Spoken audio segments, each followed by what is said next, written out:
successfully have. And I think now they're going to look to start making their own moves and try to set up their own vision to try to bait Quincy into a fight where they are favored. As a pro player, when you are in a last chance situation like this, is there anything different that changes within the team and the way that you're communicating it and the things that you're trying to do? I mean, I think it gets more tense.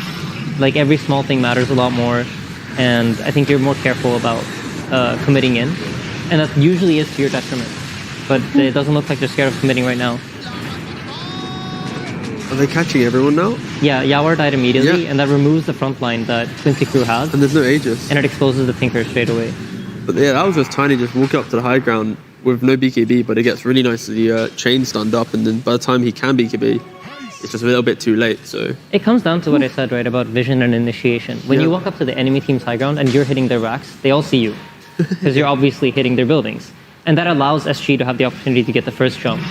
And because there's so many stuns on both teams and there's no real save, he's never going to be able to get his BKB off if he gets caught first. Perfectly stunned up, and then the swarm goes through and clips the Tinker as well. It's like, oh, we found him. What a juicy little prize. But I guess luckily for Quincy here, they do have the double buyback. But it boils down to the points he was playing so aggressive. I guess it's not surprising, but it was weird that they decided to hit the high ground when the Aegis was expiring, and they could have just kept holding that area. They had like an 11k lead. Could have been like a slower, steady game. Try and take the fight in the open was mentioning, but the fact that they go straight for that tower, it does feel a little bit more kind of not rushed, but maybe they thought they were just stronger than they were. And SG just Pangolier, the MVP of the fight there, just surprising the Tiny with that perfect CC and then layered with the Ravage. Yeah. I feel like I came at the end of a movie, right? And they're just talking about the plot, and I'm trying to piece it together. Don't worry, I came in halfway through as well. I mean, this has really been a game of because it's so close, and both teams are somehow managing to hold on. There's one Rax now away from Mega Creeps. I think in this game, Mega Creeps doesn't really matter too much because the Tinker has the Boots of Travel, so he can stay back, defend the space, and then he connects his team as soon as the fight starts. And also, both teams, let's say SG, they were about to get Mega Creeps. Both teams, if they actually get to the enemy base, they're going to be clearing out pretty quickly, right?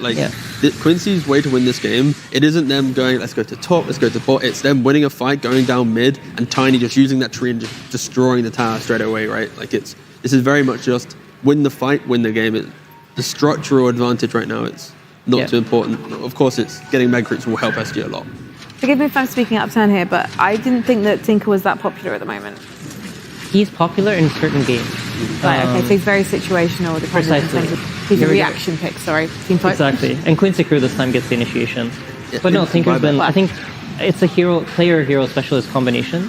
And I think in this game, we said Quinn is not really that type of player. He's not someone that's played a lot of Tinker. I think the last time he played it was in 2018. And the hero's been significantly changed. This is the game. This is a very good Tinker game. So, sorry to interrupt, but this is the game-deciding moment, right? They got the bot back, so I expect to see the game end within the next 5 minutes. Don't wanna call it out, but hopefully the team-deciding fight happens so that I can actually follow the new story. Yeah. And this is the beautiful part of the game, right? Because if you see the buybacks right now, Tiny has a buyback, Mirana Ogre has a buyback, that's 3. For SG, they're only sporting Void Spirit and Pangolier. And 2 heroes are I think it's only one. Weaver doesn't have the gold for it, right? The other's on cooldown. So it very much is a fact of if Quincy want to try and win this fight, they need to sacrifice the Ogre. They have to sacrifice one of these heroes, have the outpost control to be able to TP back in. This very much is the game deciding moment, and it's how do you use buybacks, and this is a critical